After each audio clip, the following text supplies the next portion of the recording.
Hello, Pumpkin. Welcome back to Mistic Reacts. If you're new here, consider subscribing.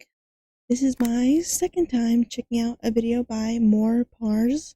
The first video was his video on toads in Australia. If you haven't watched that one, consider going and watching that after you watch this video first, okay?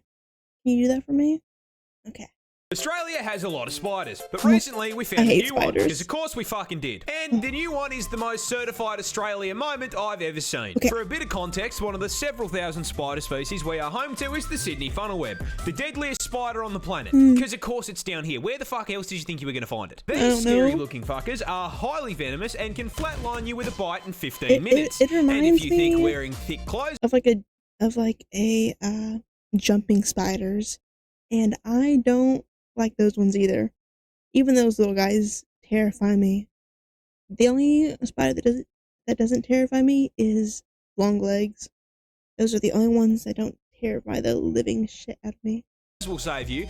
Be aware the bastards have fangs long enough to punch through shoe leather. Now, fangs? why do I bring these little nightmares up? What is the one thing worse than a spider rocking armor-piercing rounds that can send you to heaven with same-day delivery? Nothing? A bigger spider rocking the same perk setup. That's right, Australian scientists have found a brand new species of this funnelweb that is even bigger. How much bigger? Well, the standard Sydney funnelweb grows to around 5 centimetres or 2 inches. And I mean, if you're asking me, 2 inches is more than enough. 2 inches is actually fucking huge. Yeah, that's huge. This is the new one.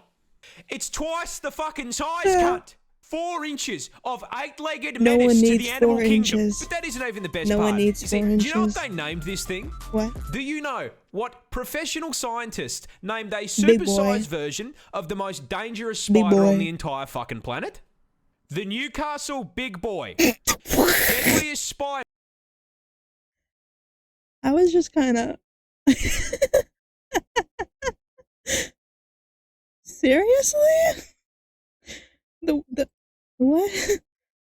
Deadliest spider. I was sticking around. On the entire fucking globe. Big Boy. Big Boy. Only in Australia. Platypus are weird, but I'm not sure you quite... Aren't they like the only mammal that lays eggs? And they sweat milk? That's all I know about them. I don't understand just how fucking weird. So Yeah, everyone knows the basics. They lay eggs, they sweat milk, and they look like God hit randomizer on the spore creature creator and just called it a day. I love spore. But you see, mate, that's barely even scratching the surface of weird platypus Really? features. First up, as is the qualifier for any Australian animal, did you know they're venomous? No, I'm not fucking with you. You heard me correctly. Male platypus actually have venomous spurs on their hind legs. These spurs are multi-purpose, acting as defense from predators, as well as a tool for throwing hands with other male platypus during mating season. And while their venom is non-lethal, that doesn't mean that getting stung by them doesn't fucking suck. See, platypus venom can cause extreme pain and swelling, and to ensure you remember not to fuck with them again, these effects can last for several months and have no treatment or anti-venom. So if Perry stabs your shit, your only option is to cry about it. How do they not Next make on the list of anti-venom? offensive capabilities, I shit you not, platypus share the same hunting method as sharks. You see, that big-ass bill isn't just for show, as it contains enough surveillance equipment to make the CIA blush. Possessing the ability to sense changes in pressure in the water, but most importantly, containing electroreceptors that track electrical signals from muscle contractions made by their prey. Meaning that when whatever they're chasing starts quaking in fear, they know about it. And last but not least, as if those things weren't already unbelievable, we recently discovered something new. Platypus are fucking biofluorescent. They glow. If you hit these things with a black light, they go bright. It's a shiny Pokemon. Fucking green. And the best part of that is we have no clue why they do it. I mean, how do we just find out I guess it just means it? Perry was a biblically accurate platypus man. I'll give up, man. Who fucking designed this thing? Canon. It's canon. This seal is such a menace that he routinely gets the cops called on him. Introducing our protagonist, Neil the Seal, a 600-kilo absolute unit of a southern elephant. He wasn't a seal, he was a human person, but I knew a Neil. Look at that big boy. Seal from my home state of Tasmania in the land down under, who is known for, above all else, being an absolute fucking menace to polite society. But despite his crimes, we all still truly love him.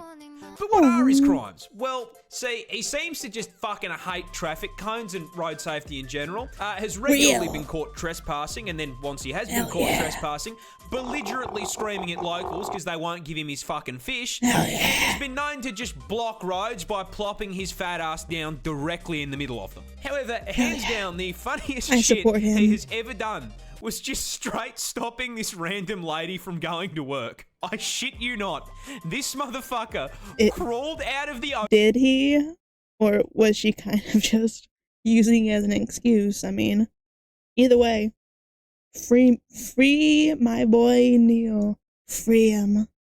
Ocean, up the beach, cross the road, absolutely fucking bodied this woman's poor letterbox, and then proceeded to plant himself directly in front of her fucking car. She was then unable to go to work because this half-ton beefcake was camping her driveway for so damn long. Local news had time to drive out to her house and cover the fucking story. Now, this is a lot of menace for a single seal to cause, but the funniest part... I think she definitely could have found a way to move her car, but I'm gonna let her take the day out. She deserves it. Part of this is, old mate isn't even fully grown. He's like 5 years old. If you think he can fuck things up now, wait until he's nearly 2 solid-ass tons of blubber and takes issue with the wall of your house. I do not think that seal damage is covered on my fucking insurance plan, dude. It's not. I want to meet Neil, even though I'm never stepping foot in that country. But I want to meet Neil. Wombats. Wombats defend themselves by throwing it back. But to understand how the fuck they actually do it, you're going to need to learn a little bit about them first. You see, Australia is home to 3 species of these bad boys, all of them equally adorable, and very importantly, all being burrowers, meaning they dig out a nice little hole for themselves and the family to live in, because, like the rest of us, they can't afford a fucking house in this economy, man. They go to around 1.3 metres in length, but despite being small, they are built like fucking tanks, weighing in at a chunky-ass 35 kilos, but despite their weight, I shit you not, they have a top speed of 40k an hour. How much is that in freedom units? Now, the fact that they can nearly get booked in a school zone, coupled with them being a tank-class marsupial... Oh, that's not fast at all. The school zones are like, what, 15? That ain't that fast. That ain't that fast. Ooh. Overwatch. Forms the start of their defense strategy. So you see, a fun fact about wombat anatomy is they spect all their defense points into their ass. Rather than having fat and muscle, a wombat's cheeks are made out of 4 thick plates of fused cartilage, making it extremely solid. And this Kevlar BBL allows for the fucking funniest defense mechanism I have ever seen on an animal. Basically, if a predator tracks down Mr. Wombat to his burrow, it'll stick its head in and start trying to dig him out. In response, the wombat will line his ass up with the tunnel door, chuck the gear shifter into reverse, and fucking floor it backwards up the tunnel into his aggressor, slamming his ass into its head. The impact then squashes the predator between his steel cheeks and the roof of the burrow, straight up crushing its skull like a Mortal Kombat fatality. I cannot make this shit up. Talk about an ass of steel. Holy. Stepping on this rock could straight up paralyze you. Oh, is that one fish? This isn't actually a rock. That stonefish? is a stonefish, a species of underwater menace native to Australia. And coming as a surprise to absolutely no one, it is also the most venomous fish in the ocean. Because of course it is. As if the fucking snakes and spiders weren't enough, now I can get packed up by a pet rock. But why is this Pokemon reject such a threat to my mental health? Well, you see, stonefish use their special venom for defense. However, unlike most other animals that do this little f***er doesn't have the decency to dress like a neon sign to warn warn you. No. He blends This in. bastard is a 6th prestige prop hunt veteran, having evolved some of the most impressive camouflage in the animal kingdom to make hunting Can you easier. find him? And once they've set themselves up, gee. they are basically indistinguishable from Patrick Starr's house. Now, this is a fairly major problem as they love to live in the shallows on the beach, and that venom we talked about earlier is stored in these 13 giant, highly toxic spines that deliver venom when pressed on. You can probably see where I'm going with this. Yeah. Considering it's hard enough to spot these things while you're paying attention, if you were, say, on a romantic walk along the beach with one of the homies. I know where this is going. I love going on walks with my homies. So good. But it ain't gonna be romantic for too long, is it? And while distracted by his ethereal beauty, Yeah. weren't paying too much attention to where you were walking, it would be very easy to place your foot in the wrong spot and step directly onto 13 hypodermic Step needles, on the which would beach, then step deliver to the a dawn. ginormous dose of neurotoxin straight into your system. Oh, you thought it was normal venom? No. You see, these things maxed out the toxin skill tree, producing a mixture of 2 neurotoxins that can flatline you by collapsing What your is heart and lungs neurotoxins? in under an How's that hour. different? And even if you survive, the sting still causes extreme pain, swelling, and tissue necrosis. Because this is Australia, I where would even not the look that up. scenery is trying to one-shot me. Yeah. This bird can straight hit you with a Mortal Kombat fatality. Finish him. Introducing the cassowary, a species of rat Cassowary, type native okay. to the land down under. And for once, guys, it's not venomous. Oh. Can still flatline you though, and I'm going to tell Oh. you how. You see, these neon chickens belong to the same family of birds as the emu, and as such Oh, share emu. their impressive size, Emu. coming in at a solid 79 kilos and growing up to 6 feet tall, meaning the Taller short than kings in my me. audience could, in theory, mount these things like a chocobo. But what makes them stick out from emus? Well, you see, the cassowary is basically a spec ops emu, being twice the weight, highly territorial, and most importantly, coming with a combat knife strapped to their foot. That's right, this is a cassowary claw, and it's the reason they can hit you with a fighting game finisher. You see, these claws are a full 5 inches long. Holy. You know what I mean? Honestly, I got scratched by a puppy recently, and that punctured a little bit of my skin. I can't imagine having one of those hit my leg. Holy, that would hurt. Oh my goodness. you know what I mean? Honestly, 5 inches, way too big for anything, and Yeah. especially if it's something that's going inside me. And Yeah. if you anger the tactical assault turkey, that is exactly what you're gonna get, as their go-to defense method is to kick you square in the gut with that Ow. kitchen knife and attempt to disembowel you. And I mean, even if the kick doesn't put your insides on the outsides, that kick is still going to send you flying, which can cause some fairly major problems. Problems like the incident that occurred in 2012, where I Okay. you not, a cassowary ran up behind a random tourist, hit the heavy attack button, and kicked the guy down a small cliff into the ocean. Oh I my. mean, luckily he That's survived. But the fact that I premeditated. live in a country where at any point I could be hit with a sneak attack by a kaiju turkey Off a is cliff. terrifying. Australia lost a war to emus. Yeah, I'm aware. But how? How the Yeah. did we lose an armed conflict with flightless birds? Well, it all started in 1932 when farmers in Western Australia wanted to grow wheat. There was just one wheat. major problem. That's emu territory. And emus really like wheat. And coming in at 6 foot tall and 40 kilos in weight, they can eat a lot of it. So when breeding season came around, the emus migrated through the farmland, and these poor farmers were overwhelmed by a tyrannid swarm of man-sized poultry, 20,000 emus strong. These feathered tanks then How many proceeded to people? completely steamroll through the fences into the fields and started laying waste to the wheat.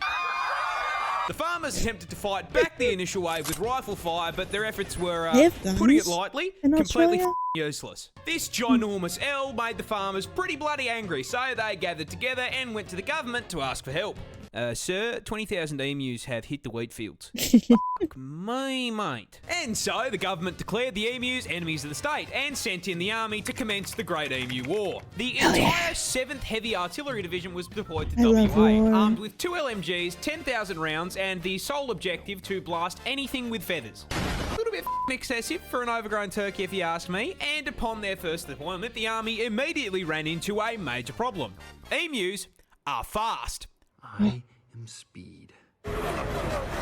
Really fast, clocking a top speed of 50 kilometers an hour, which meant that once they opened fire, the emus would immediately bolt out of range of their weapons. But they still took a crack at it, and then immediately stopped when both LMGs jammed after only dropping 12 emus. This embarrassment led the army to retreat and rethink their plan. So a few weeks later they returned, this time mounting the LMGs on trucks in an attempt to run the birds down. However, this also didn't work, because after figuring out that those trucks meant they were about to be turned into a KFC family bucket, the emus started leaving scout birds who would warn the flock of the approaching trucks, which gave them all enough time to book it before the army even got there. And whenever they did catch the emus, they found out they were kind of... Because emus are mostly feathers, and there's a lot of places you can hit on them without doing any damage. Meaning it was taking around 10 bullets for every one bird. So after a month of blood, sweat, tears, and 10,000 rounds of ammunition, the army managed to bring down 960. The population was 20,000. This was an issue as, unlike America, our defense budget is not a bottomless pit. So the army had wasted all that money to achieve absolutely fuck all. So the government just kind of built a really long, really shit fence around the farms and called it a day. How the fuck did we lose this? I could have done a better job with a boomerang and a cricket bat. All you needed is like 10 Americans. We would have solved that issue real fast. Kangaroos can and will beat you up. No, that's right, just because it's not venomous doesn't mean it can't knock you on your ass. And Australia's most iconic marsupial can do just that. Because they are way bigger than you think they are. With our biggest species of roo coming in at a ridiculous 2.8 meters in length. And with the iconic hop, they've got a vertical jump. I am 5'2". That is almost double my height. 9'2". Holy. And with the iconic hop, they've got a vertical jump of 3 meters. They can jump honestly, over with a me. stat spread like that, they don't belong in the outback, they belong on a fucking NBA court. As if that wasn't enough, they're also built like tanks, weighing in at a full 90 kilos of roid-raging rabbit muscle, and being able to move way faster than anything that heavy has any right to, pegging the speedo at a max of 70k an hour. Meaning if you make them angry, a juiced up rat the size of a small car is going to run your ass down and beat the f***ing brakes off you. No. And I'm not kidding when I say they really will rock your shit, because roos are professional kickboxers, with males routinely fighting MMA to win female attention. When they fight, kangaroos will lean back on their tails as a stabilizer and immediately start scratching and kicking the ever-loving shit out of one another. Ow. And those kicks have enough force to crack bone. And as if getting drop-kicked by a muscled marsupial wasn't bad enough, they also for some reason have the same bite force as a grizzly bear. Because why not? Now, even with all of this, there are still animals stupid enough to view a roo as lunch. Which brings me to the most terrifying thing that they do. When threatened, kangaroos will hop into a body of water and wait for whatever is chasing them to follow them in. Once the predator enters the water, the kangaroo will wrap its arms around their neck and just straight up drown them. What the man? I share a country with psychopathic tren rats. That is too human-like. That is too human. Oh! Touching this plant will put you in the hospital. Aww. This is the gimpy plant, a piece of foliage native to the land down under. And surprising no one, not only is the thing venomous, it is in fact the most painful plant on the planet. Because no, of course, man, even the fucking leaves down here have a problem with me. Growing in the rainforests of northern Queensland, these hell bushes are covered in tiny hairs that upon closer inspection aren't hairs at all and are actually thousands of hypodermic needles waiting to stab you and break off inside your skin if you so much as brush them. I think I once grabbed like a mini cactus by its bulb. I once grabbed like a cactus by its bulb and got cactus in my hand. I can't imagine that. Ow. Ow. Once inside you, these needles will inject you with, I am not kidding, neurotoxin and cause absolutely excruciating pain. I mean, like comedic levels of pain. With one person describing it as being covered in hot acid and electrocuted, and another woman saying that it was straight up more painful than childbirth and she'd given birth 4 times. Oh. And the f***ed up part is, the neurotoxin isn't even lethal. So this spiteful of a plant is hurting you purely for the love of the game. Mind you, there are reports of people saying getting stung by this thing is actually worse than being put in the ground. Why would you this willingly is because do Groot's little that? hellspawn cousin here can continue hurting you for literal years after being stung. This is because those thousands of little hypodermic needles are actually made out of silicon, meaning your body can't break them down. And with how thin they are, your skin will usually close up over the top of them, meaning that these neurotoxin emitting slivers can sit inside your skin for literal years, releasing more neurotoxin anytime that they're moved or disturbed. This constant, chronic, agonizing pain is so unbelievably bad that there have even been records of, trying not to get banned here, people Alt F4ing existence to make it stop. This particular incident came from a man who accidentally used one of the plant leaves as toilet paper. I don't think it gets much worse than neurotoxin to the nuts.